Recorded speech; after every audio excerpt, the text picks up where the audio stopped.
Hello everybody and welcome back to the Moshix channel. This is Moshix and today we're going to be looking at two things. Number one, we're going to be, or number two rather I should say, we're going to be looking at how to install the this updated Stanford Pascal compiler by this chap here. His name is Bernd Oppolozer,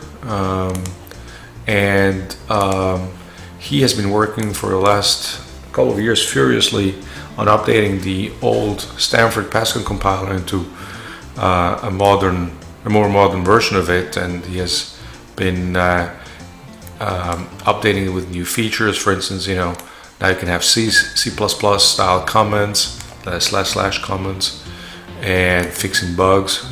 As he says here, some of them are 40 years old. He just released a new version a couple of days ago, I think, and he also made it to work on Windows and on OS2. I don't know if it also worked on Linux, probably not, and I'm not going to be trying this out on Windows. Oh, actually, yeah, he says here it runs also on Linux. But so before we get there, sorry about that. I've been getting a few questions here and there over the last year or so about explaining my working environment, on how I do work on my MVS and, you know, sometimes VM and sometimes DOS, VSE in my mainframe environments. And by the way, folks, one of the things I want to say, it's not that I only do IBM mainframe stuff. In fact, I have been having a lot of fun recently with running the emulators for the George operating system that used to run on the English mainframe. I forget its name right now, but used to be a mainframe up to the 80s. I think it was called the ILS mainframe in the UK, and it used to have a couple of operating systems. One was George 4 and there was another George 3, so I did that. I've been also playing a little bit with the GE635 emulator. Let me show you here. GE635 emulator. And why is that important? Well, it's important because GE635 used to run Multics. It's a Honeywell computer, and Multics, of course, a very influential operating system that is kind of the predecessor of Unix, and in fact Unix is called Unix because Multics was called Multics. So multiple Multics and then unique Unix. Of course, Multics is important because Multics was written in PL1, which is my preferred language on the mainframe computers. So I played with that a little bit. Then I played with other IBM mainframes like the 1401, the 7094, etc. But anyway, I'm digressing here right now. But I was getting to this Stanford compiler here, and as I was saying also, I've been asked how do I work, what is my working environment, and my working environment typically is what you're seeing here is my Windows computer, which is a Lenovo, I don't even know what the model is. It's a Lenovo computer with a very fast processor. I think this one has 8 CPUs if I'm not mistaken. Let me see here, performance. Yeah, it has 4 cores, but then hyper-threaded, it's 8 threads. I have, I think, 32 gigabytes of RAM and running Windows 7 on this thing. And this is my day-to-day working computer here in my home lab. And I do mostly mainframe stuff on it. I also do a little bit of email on it. But the important thing to understand is I don't actually have Hercules or any MVS operating system installed on this machine here. What's installed is this Filmora video editing software, which I'm using right now to record this video as I speak. And then I actually do most of my work on ESX. ESX obviously is the VMware hypervisor. I myself have dealt for the last 15 years with hypervisors. I wrote a clustering software, a single system image clustering software in the past called OpenMosix. Some people may remember it. And then from there, I started a company called ZenSource, which develops, of course, which wrote the Zen hypervisor, which is still quite pervasive out there. And then right after, I started another company which developed the KVM hypervisor, which is now the pervasive hypervisor for the cloud. Amazon runs it, Google runs KVM, everybody runs KVM. I think it has close to 100% cloud market share, and so it's a little funny that I use ESX, but ESX is actually the easiest to manage of all of them. And I can say this because I started those companies that wrote the other hypervisors, and none of their management capabilities are on par with ESX. ZenSource was acquired by Citrix. My KVM company was acquired by Red Hat, where I worked for a while, and as senior vice president of virtualization. And I can say that none of their management software comes close to the ESX management software. Obviously, I use vCenter. I still use the client software, even though ESX 6.5 is now web client only. But and so I have a bunch of my data center consists mostly of a bunch of Intel NUCs. 1, 2, 3, 4. I have 5 of those. One is for my MVS stuff, and we can go look here what this is. This has 2 CPUs at 3.5 gigahertz. If I'm not mistaken, this has 16 gigabytes of RAM. Some of the others have 32 gigabytes. And I just find these machines with SSD drives, obviously. This one has a 225 gigabyte SSD drive. Some of those others have 1 terabyte SSD drive, which is really an NVMe card. It's not really an SSD.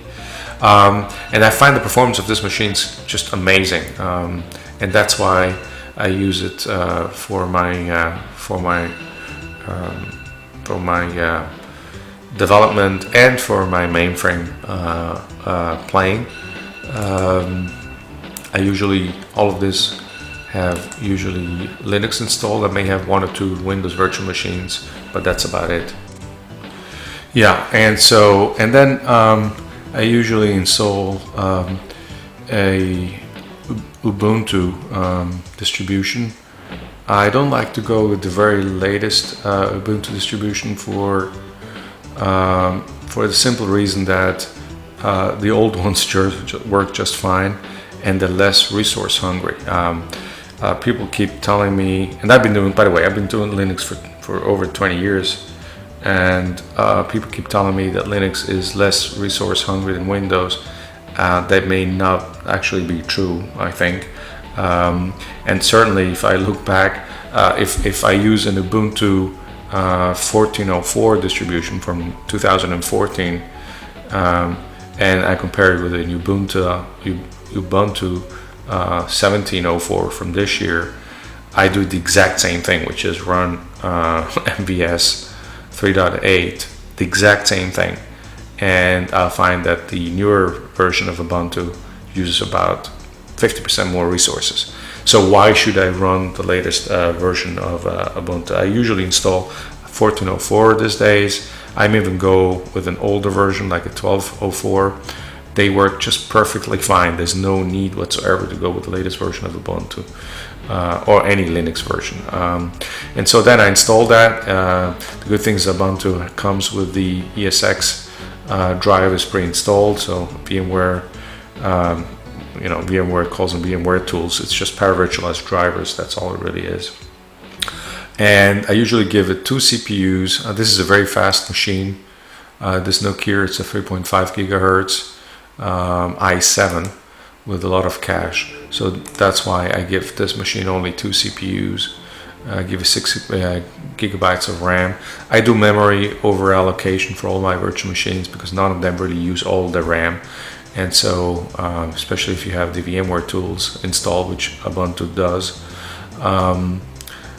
then you can do memory over allocation, and so I never have to worry about RAM that much. And then I install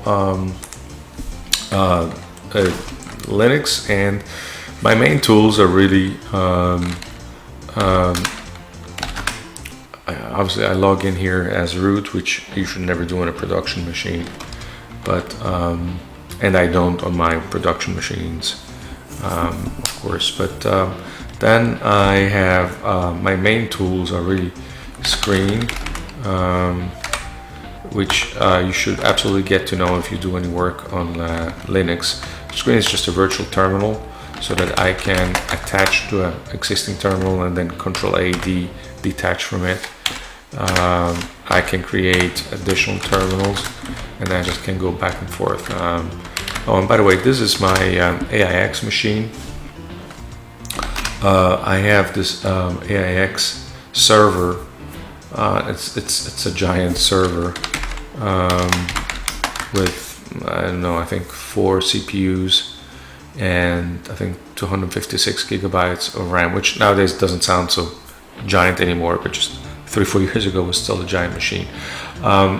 And that's my production machine. The only problem I have with this machine is that it doesn't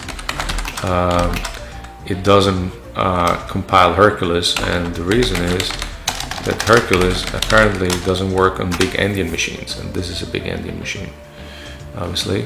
So you can see if I try to start to compile Hercules on this machine, I get big Endian is not supported.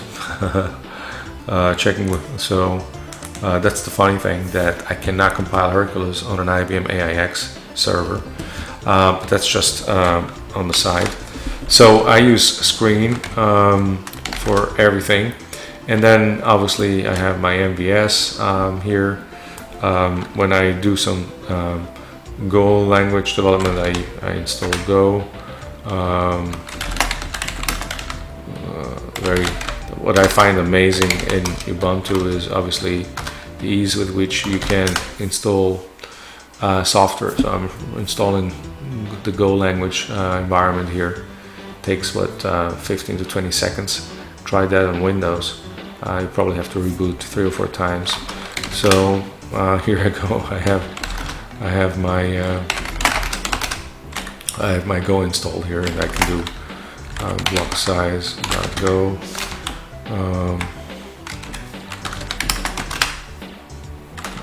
3380, and I have 80 record length, and it tells me 23680 is the perfect block size on this disk. That's a little program I wrote in Go to calculate block sizes. You may have seen it. That's on my it's on my GitHub repository. Nothing special here. One reason I like Go, the Go language so much is this. Try and do this in C. So I can create a table, just saying, I call it half tracks. It's a table made of, so here I create a table. I make a table with a string and an integer. And then I just say half tracks is the table divided by 2. And then block size is the integer of half tracks divided by record length times divided by the logical record length multiplied by the logical record length, and then I print the result. I mean, this in Go is just so beautiful, creating a table. If I wanted to print a table, I could just do for model size, this being the model of the disk, and then print the model and the size. I mean, this is so beautiful. In C, this will be very complex to do. So that's it. That's my working environment, and then here obviously I have my MVS. Let's see how long it's been running. Oh, it's running 3 weeks since I made the last video on the SysPack. I actually never shut this machine down. So you can see this is my working environment, ESXi on the Intel NUCs. But anyway, now it's time to start working on the installation of this Pascal. There is obviously a Pascal in TK4. If we log in here, password see you later.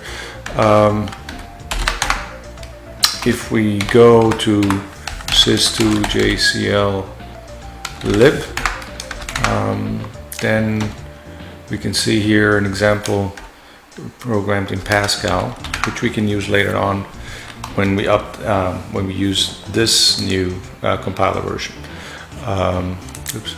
So we already have this Pascal compiler installed, but it's a very old version. And Bernd Oppolozer, the person who's maintaining this Stanford Pascal, has, as I said at the beginning, released a new version just I think yesterday actually. Today is the 23rd of November, so it must have been yesterday or 2 days ago. So let's see how we go about installing this new compiler in our TK4. So first of all, we just copied the link of this zip file, and I open up a new window in my screen session here on my Linux machine on the NUC, and Bernd Pascal. Okay, Bernd Pascal, and now let's get the zip file. Okay, I don't have the fastest internet connection. I think I have 25 megabits or something, so unzip it. Okay, so now what it's saying is, let's see how the installation procedures. I've never done this before, so bear with me.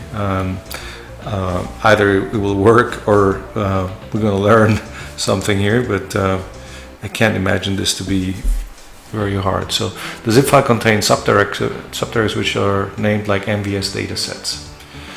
You should transfer the files containing directives to such PDS libraries. Okay. You may choose another high-level qualifier. Most files.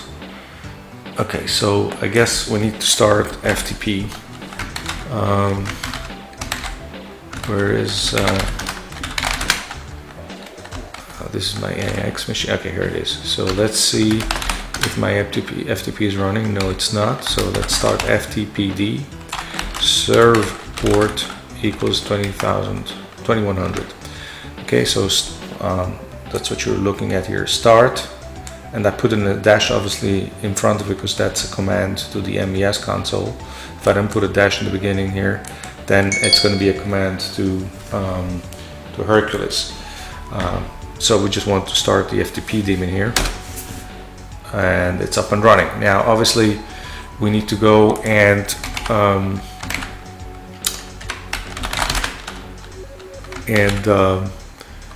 let me close a couple of windows here and see what these directives are called. Distro.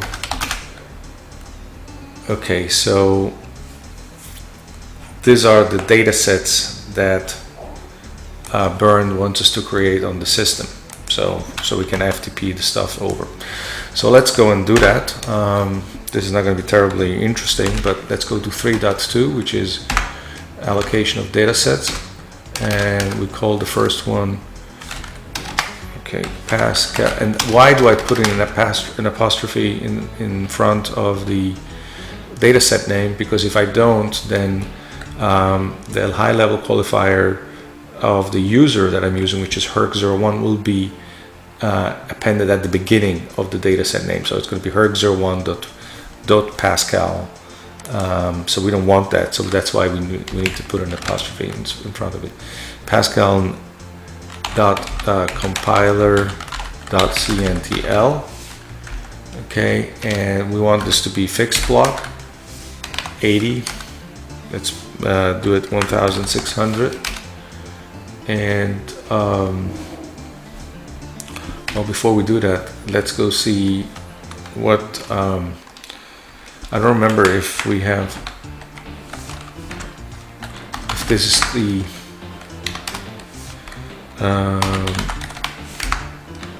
what data sets we have here. So since I don't know that,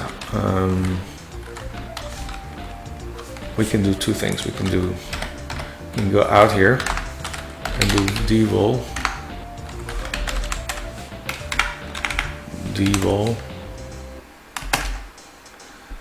Okay, these are all the volumes we have here. I just wanted to see if there's any volumes that I had added here. Pub 0. Obviously what it doesn't tell us here is the type. I would like this to be a 3390 or 3380. Let's see what we got here.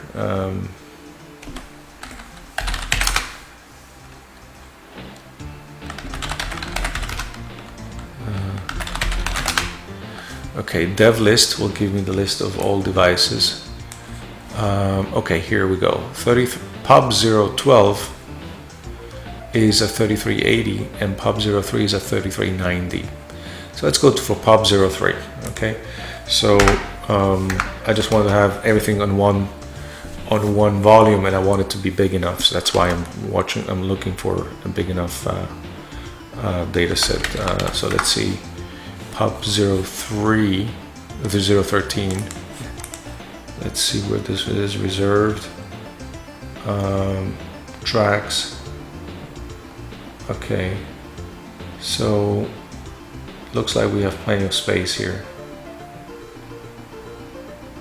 VSAM, there's no VSAM here. Perfect. So let's go back again into RFE 3.2 for reallocation, and we call it. We get the names from the unzipped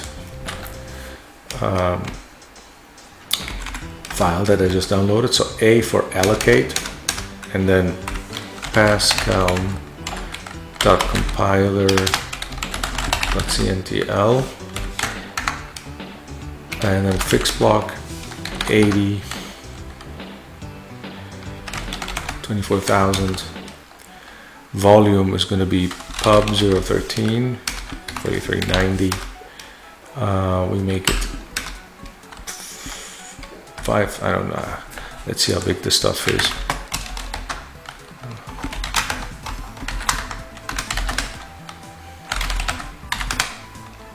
Okay, that's just 1 megabyte. Okay, so so let's make it 3, 1, and 20 directory blocks. Okay, that has been created and cataloged. Now we do the second one. So the good thing is we can just overwrite here, compiler, and then we have messages. Are you following here? So this is, I have to define all these data sets because we have to upload all these jobs into those data sets. So compiler messages, and it has all the presets here except for cylinder 3.1. Okay, now we create a new one. Pass. And I think what I'm going to do is actually I'm going to stop here and create all these data sets because this is going to be very boring for you folks. I'll be right back when I've created all of those. Thanks. Okay, so I'm back here again. And by the way, I'm going to put the link where you can obtain the new version of the Stanford Pascal compiler in the description below this video for you guys. So I'm going to have a link in there. But anyway, so in the meantime, I allocated all these data sets. Their directories here on my Linux system, but Bernd wants it to be directories. Let's see what this thing is here. Okay, this looks like Pascal to me.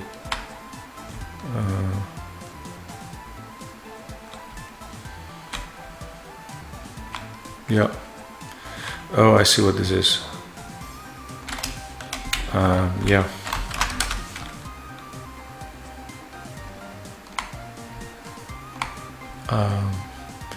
Yeah, this can be used by IEB copy to copy everything in the right place, but we don't have to bother with that right now. So let's go see how we move the stuff over now. So let's go into the first one and CNTL, and now we just have to put everything into this data set. So the content of this directory, which is what we're looking at here, needs to go now into the corresponding compiler pascal.compile.cntl. Okay, so for that we do an FTP localhost 2100 Hurt01. See you later. ASCII, very important. And then we say cd pascal.compiler.cntl. Yep. And now prompt off and put everything. Okay. So now let's go in here and check. We only have. Why are there only 3? This is really weird.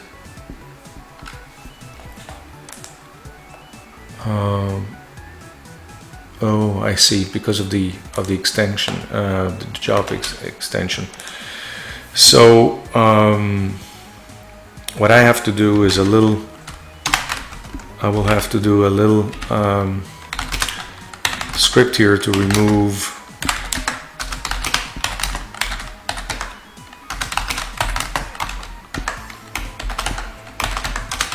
the job appendix from all these file names. I'll probably have to do a little bash script here. Let me think how I'm going to do this, and then I'll be back when I have the bash script all ready. Okay, after a couple of minutes playing around, this is the script that does the job. So what I do is I find the find command, it's a Unix command, look for all the scripts that have a job attached to it, and then run with extended arguments, and then rename it with by removing the job. And the good thing about this is I can run it, of course, interactively, because I run it from the top directory. And so I already did this, and this is how it looks now. So now we can go and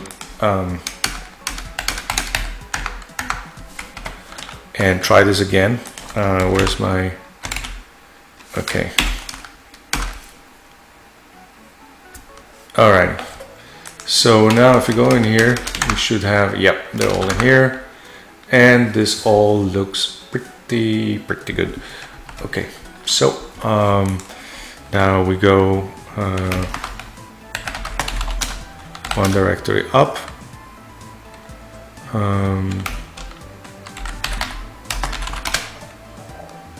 And what is the next?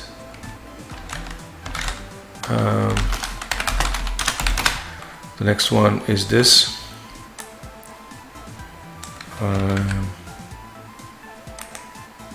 Yeah, so we just go in here now and do this, and do again, and then we have to change obviously into the next directory, cd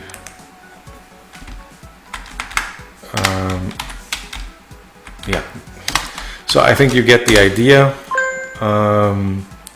So now we do, we have now the same thing with text message.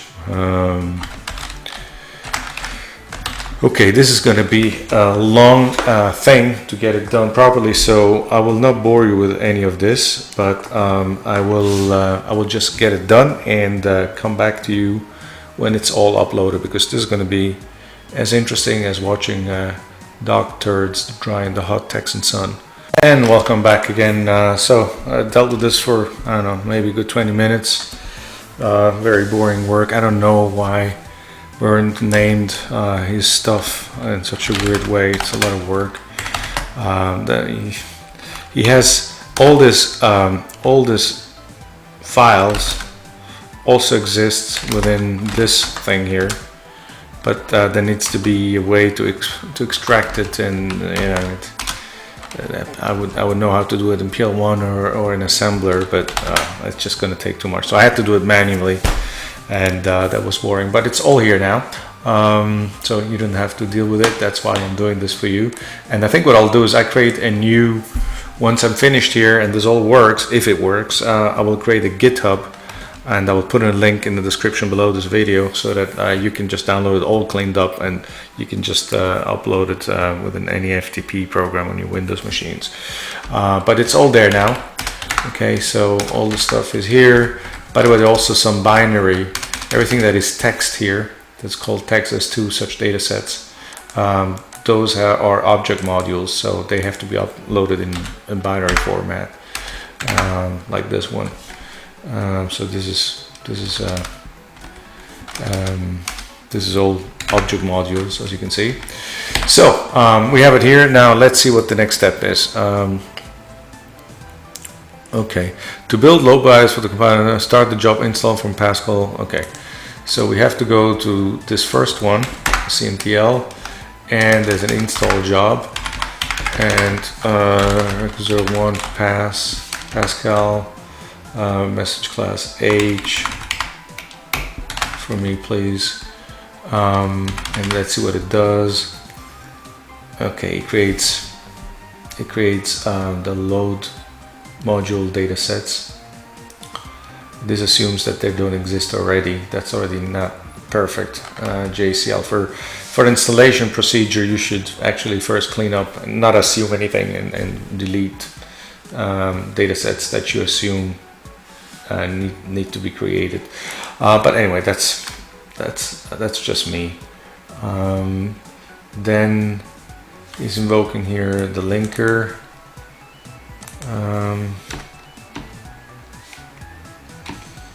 Okay, I have no objections to this.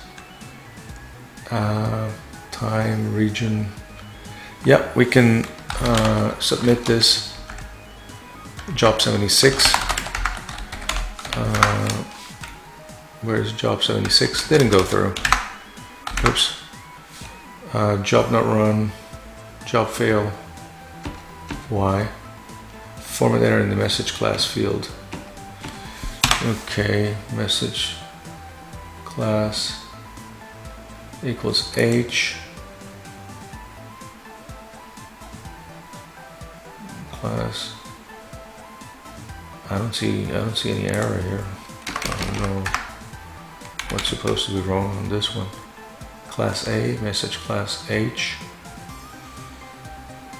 Install. What's wrong?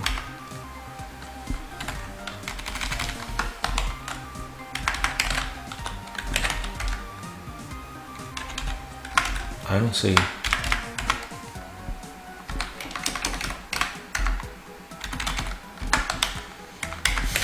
That was weird. Okay, job 77. Didn't go through either.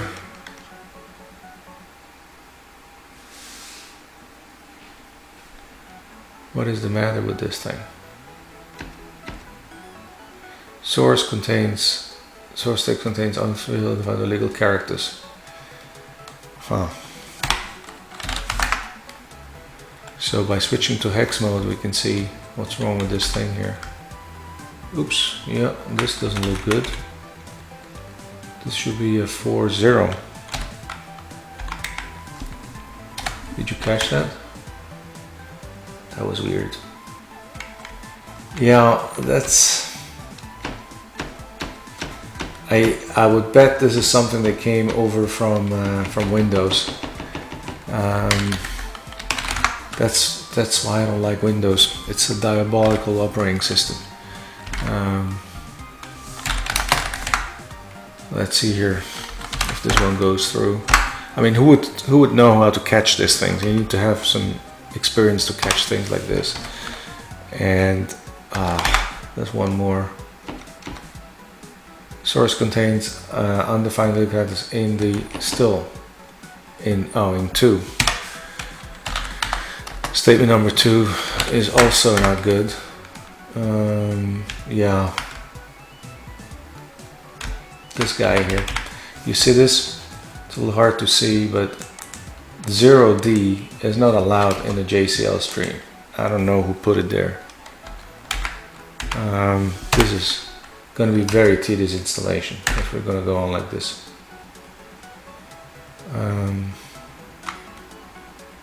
This is going to be very tedious.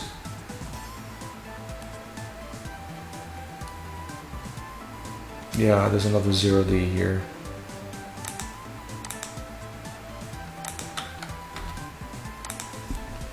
They're all over the place. There's another one here.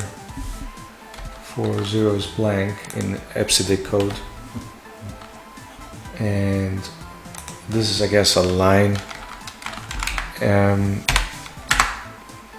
I will clean up the source when I put it in GitHub and remove all this strange Windows characters, folks.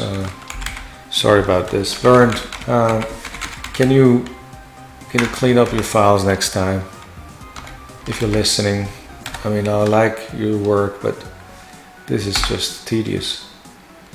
I mean, it's all over the place. This is not going to be good. I will have to re-upload everything again, folks. Impossible to work like this.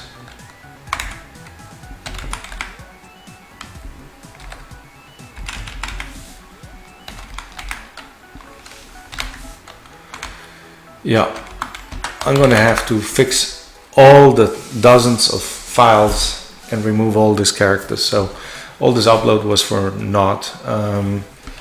So just to show you, hex off, it will still complain, 79, here it is.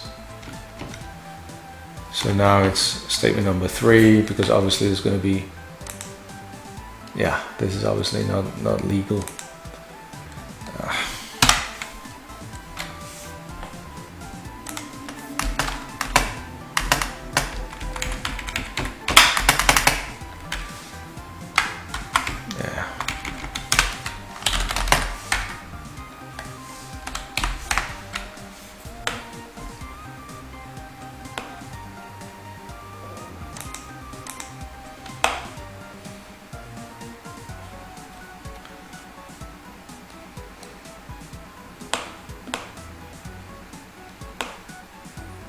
Yeah, this bad guy.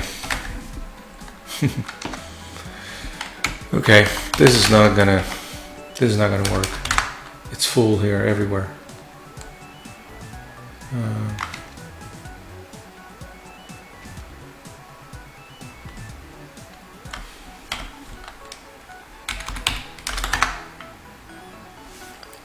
I'll have to stop and fix all this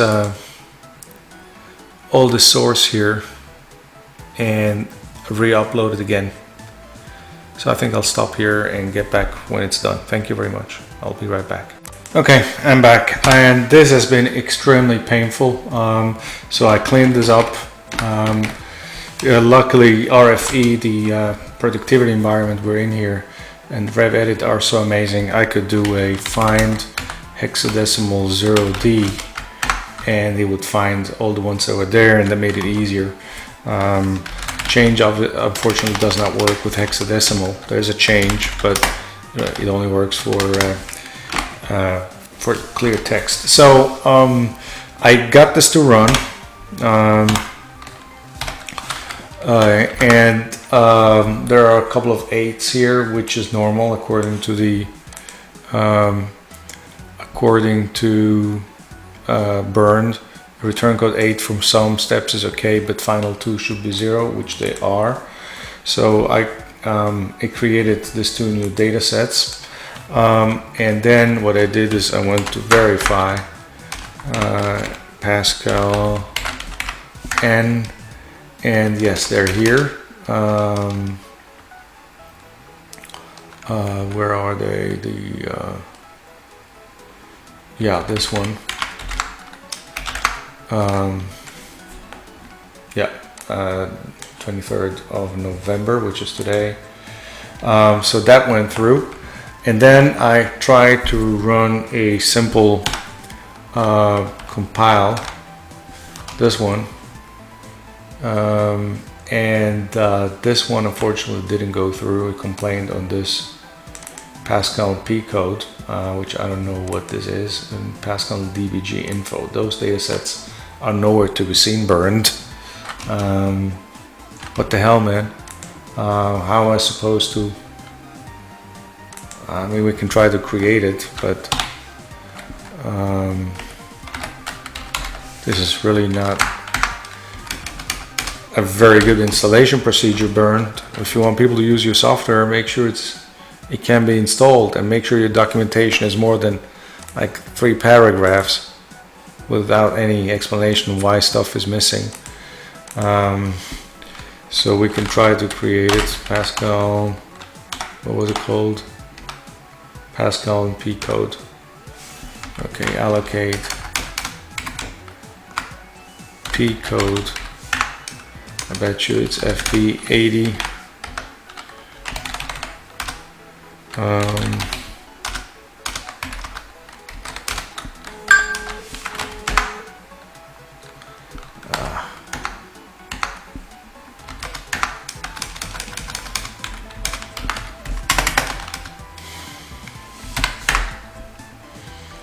So let's try this again.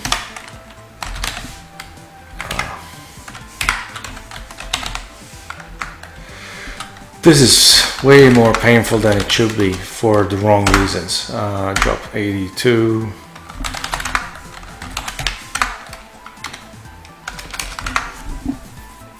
Didn't go through because DBG info does not exist. Okay, time to go create DBG info. Whatever that is, DBG info.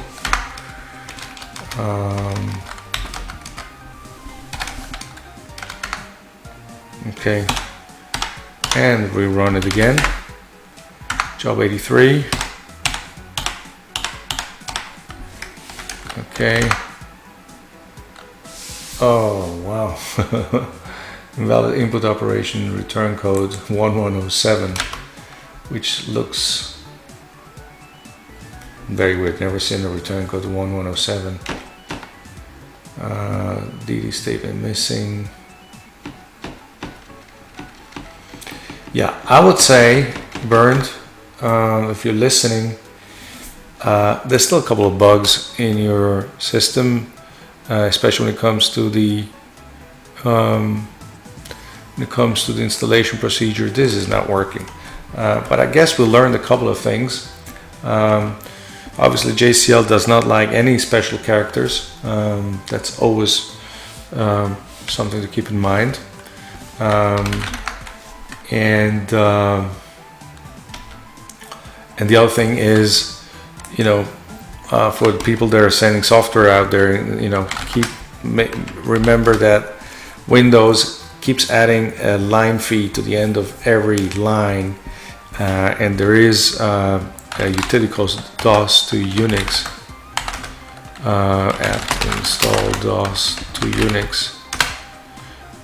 Apt install DOS to Unix. Okay, and then what you can do is, for instance, DOS to Unix, Pascal, and it cleans out all those lines. So I did run this for everything, but I don't think there is any point in me putting in GitHub a repository which clearly doesn't work. I'll wait until the next version of Bernd's Pascal compiler comes out, and then we'll look at it. So I mean, this has been still a useful session. I hope you learned something. If you have any questions, observations, encouragement, or anything else, always glad to hear from the crowd. Thank you very much for watching. Please. Oh, and finally, one more thing. It's Thanksgiving today, so happy Thanksgiving to everybody. Let's be thankful for all the good things that happened to us this year, and let's hope that the bad things that happened throughout 2017 will never occur again. Thank you, and goodbye.